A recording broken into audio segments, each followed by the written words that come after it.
My name is Rochelle Nustad. I'm with the USGS Grand Forks. Here is where I'm located, and I'm presenting really on behalf of Angela Gregory as well. She's a hydrologist in our Bismarck office, and Angela is doing the heavy lifting on this project. She has a background in civil engineering as well as statistics.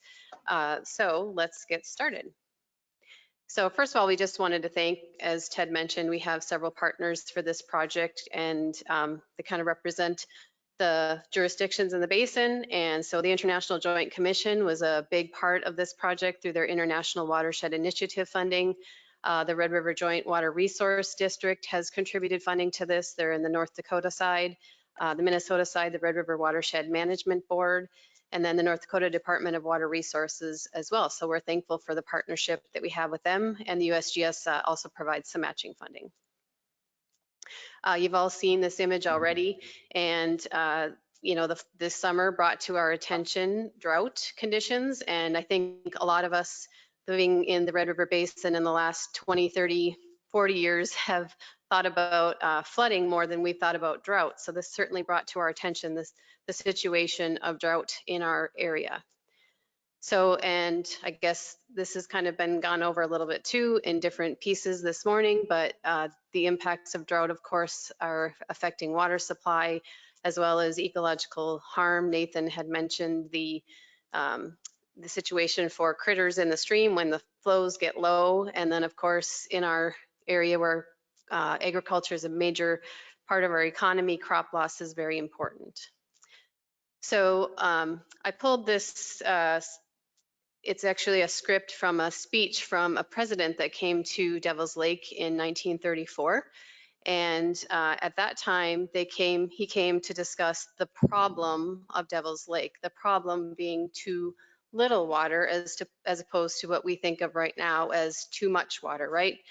And so actually the president that came, I jokingly put on there, President George Washington came. And the reason I did that is because some of you may have seen this slide before, and it said Teddy Roosevelt came to Devil's Lake in 1934. When I told my husband on Saturday as I was doing this presentation that Teddy Roosevelt came to town in 1934, he said to me, "Really? He must have been really old." As it turns out, my husband corrected my historical mistake, and it was Franklin Delano Roosevelt that came to town. So when he came to town in 1934, it was after the Prohibition, and he saw signs as he came into town that said, "You gave us beer, now give us water." So they were dealing with that not enough water problem. And if you look at that figure on the right, that is the period of record for lake elevations for Devil's Lake. Many of you have seen this before. It's just a really good visual of what happens in our climatic conditions in this part of the country, and just kind of showing you that in the 1900s, when they were sporadically recording, it was up in the 1420 to 1440 range, and then they started recording it daily, and it just kept going down. And 1934, when FDR came to town, it was around 1410, and then it did reach its recorded low in 1940 at 1400.9 feet. And as you can see, it's gone up. And Greg mentioned that in 1993, we started a wet cycle, and it does start coming up, up, up very quickly to, we are now recently at 1447. So that's looking back over the past 100 years. And I was excited to see Joe's talk yesterday on the tree ring stuff, because that's actually what was used. Some of that information is what was used for this work. And this is from colleagues of ours in the USGS, Karen Ryberg, Kelsey Kohler. She's no longer with the USGS, but this is work done by USGS colleagues on tree ring analysis in the Souris River Basin to show, basically to recreate, it's called hindcasting, what has happened in the past with precipitation. And in the 1930s, that's highlighted there on the right. You can see that we did have dry conditions, but based on this tree ring analysis, we've had more extreme dry periods, as well as we've had extreme wet periods in the past, based upon this information that we have available to us. And some of the key points that came out of this is we do have that alternating period of wet and dry.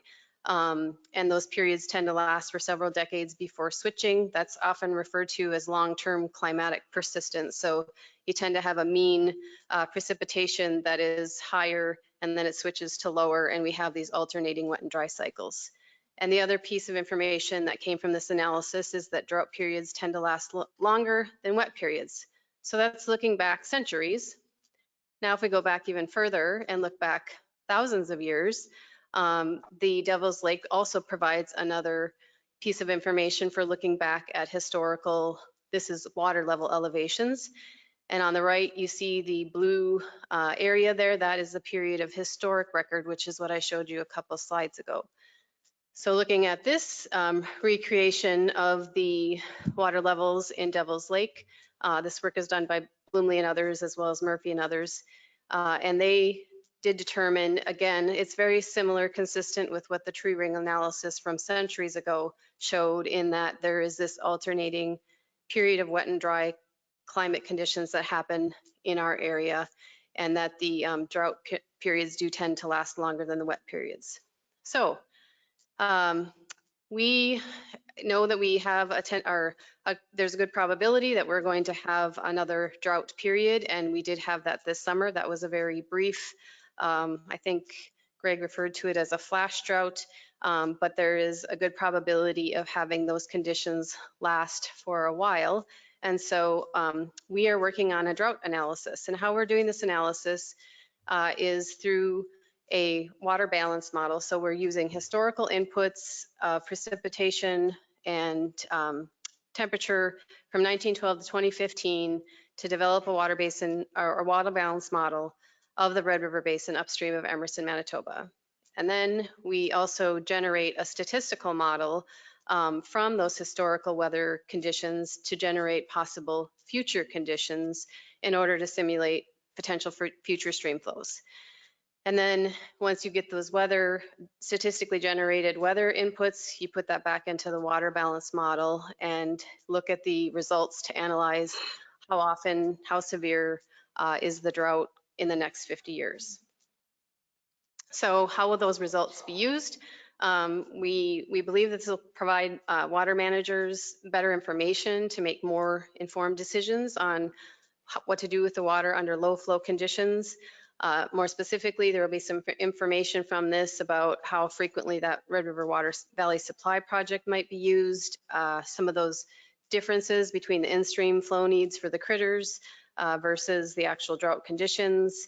And then we're also looking at, in this study, the influence of infrastructure land use, as well as that long-term climatic persistence on those drought conditions. And as a bonus, it fits within the International Red River Watershed Board's climate change guidance framework, as well as aligning with goal number 10 of the Red River Basin Commission's Natural Resource Framework. So the steps in the drought risk analysis, we developed the water balance model. So that gray slide, or gray rectangle that you see there in the center, that's a representation of what's happening in one cell of the model. And you see that we're putting precipitation inputs, temperature inputs in. We have information about the soil moisture capacity as well as the soil moisture. And then we do some manipulating in that cell to determine what is the actual runoff from that cell then as a result of those conditions. So that's kind of the developing of the water balance model. On the right further there, you see the outline in the green of the basin as a whole, what the area that it encompasses. And the green points are the USGS stream gauging stations that are being used in this, in the calibration process. So then that next step is to calibrate and verify the water balance model. And then, like I mentioned a little bit ago, it's not necessarily sequential that you have to do the statistical generation of the potential future weather conditions, but that's another piece to this. And then once that model is calibrated, you put those statistically generated weather conditions back into the model to look at potential future stream flow. And then again, I mentioned that we will be doing an evaluation of the effects of land use, land cover, and long-term climatic persistence. So we'll just kind of walk through the steps of developing the water balance model. So initially, a 10 kilometer by 10 kilometer grid is made of the Red River Basin, and the subbasins had to be delineated as well. And so for model inputs, I've mentioned soils data, and up on the top is a GIS layer of the available soil moisture storage. So we need that and the soil permeability. And from that, they then apply that to those individual grid points in the model. And then our weather inputs, there's 45 weather stations that are being used, some of them in Canada, some of them in the US, and we get that data for 1912 to 2015 at those stations for temperature and precip. And Angela did this work. She interpolated between those weather stations doing statistical calculations. And then from that, she's able to apply it to the model grid that you see below. But in that data set that you're looking at for the weather stations, there is not enough data. I mean, there's gaps in the data. So she had to do some estimating of those gaps as well. And then once we have all those model inputs developed, we're able to apply that in the model and wrote that in through the model to estimate the amount of runoff for each gauging station. So then the calibration of the water balance model.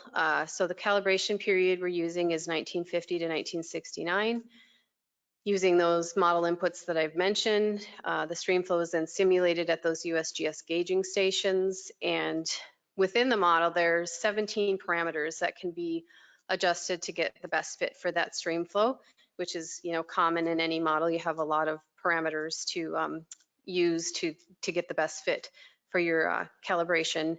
And then as we're adjusting this, obviously we need to see, are we fitting the model? Is the model fitting the historical flow as well? And we do a comparison with two statistics, the root mean squared error of monthly mean stream flow, and then the root mean squared error of monthly standard deviation of stream flow.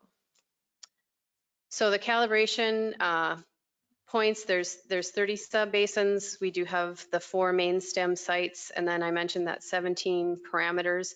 So there's a lot of possibilities. Each subbasin is calibrated initially, and then the basin as a whole gets calibrated. So there's a lot of possible options. So we have a really smart kid in Rapid City, a student for us, who developed an automated process by using, it's called the Pareto Front. Some of you who are modelers may be familiar with this, but we've been using that to narrow down the possible calibration solutions. And once we have this possible list of solutions, we then manually go in and look to see how well are we fitting the simulated stream flow, how well is that comparing with the historical stream flow. So this is just a screenshot of the calibration for the Buffalo River near Dilworth. And on the top left is the comparison, the mean stream flow comparison between the historical in black and the simulated in purple.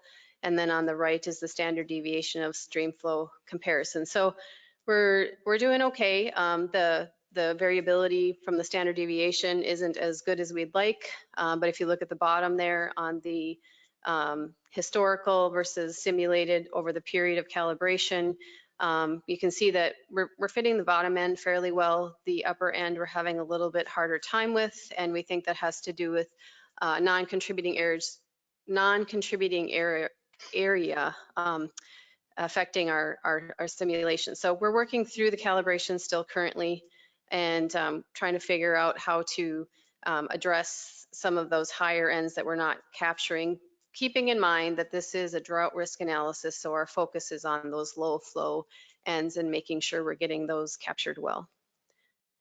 So I'm sorry to disappoint you, Ted, but we do not actually have low flow scenarios at this point. Anyway, so we're still working on the calibration, completing that, and we do have to, once we've calibrated it, validate it with that 1920 to 1949 time frame is our validation period. We have a lot of work to do yet. We've got to develop that statistical model and simulate those future scenarios. We will be analyzing at those 4 main stem stations what we're seeing as far as how I'd mentioned the probabilities in the next 50 years. They'll be basically analyzed at those stations. And we also are going to like I mentioned, evaluate that land use, land cover type of piece and how that affects the stream flow. And then in the next year, so maybe I can come back next year if you would like, we'll have a report out that will actually have the results of this work. So I want to leave you with one last slide. And this is just kind of something to think about. There's a lot of different models of the Red River, and you might be wondering, so like, how is this different, this one? Well, I guess this is, as I mentioned, a water balance model. So we're starting with a physically based model that's, representing actual precipitation, temperature. How does that come out as runoff? It's a monthly time step, so kind of a larger time step, but it's got a really simple, efficient design to it. And that makes it really useful for this large scale application on the Red River Basin. But it's also accurately accounting for the main drivers of streamflow dynamics. But with that larger time step, the efficient design of the model, there can be thousands of simulations run in a lot less time than a more complex model might do. And it also has a lot of potential for future applications beyond the current study. We're actually using this model, extending it to Selkirk for another piece of work that we're doing for looking at we're evaluating the factors that are contributing to increasing sulfate concentrations in the Red River Basin. So this model is going to be extended to the Selkirk area just to use that as a variable that we'll put into the Red River sulfate analysis. So we're going to apply it in that way, but you can also apply this in the future if you wanted to look at some of the subbasins and look at some of those, the drought risk analysis on subbasins, or if you wanted to look at flood risk analysis, you can also do that. So because we couple this with that statistical model, and again, thousands of future possibilities can be generated, and we can then do the drought or the flood frequency. And I guess one of the other things to mention is this has been used, this same model design has been used for the Souris River, and it has been used for a flood risk analysis. And from that, they're using it to evaluate their operating plans for their reservoirs.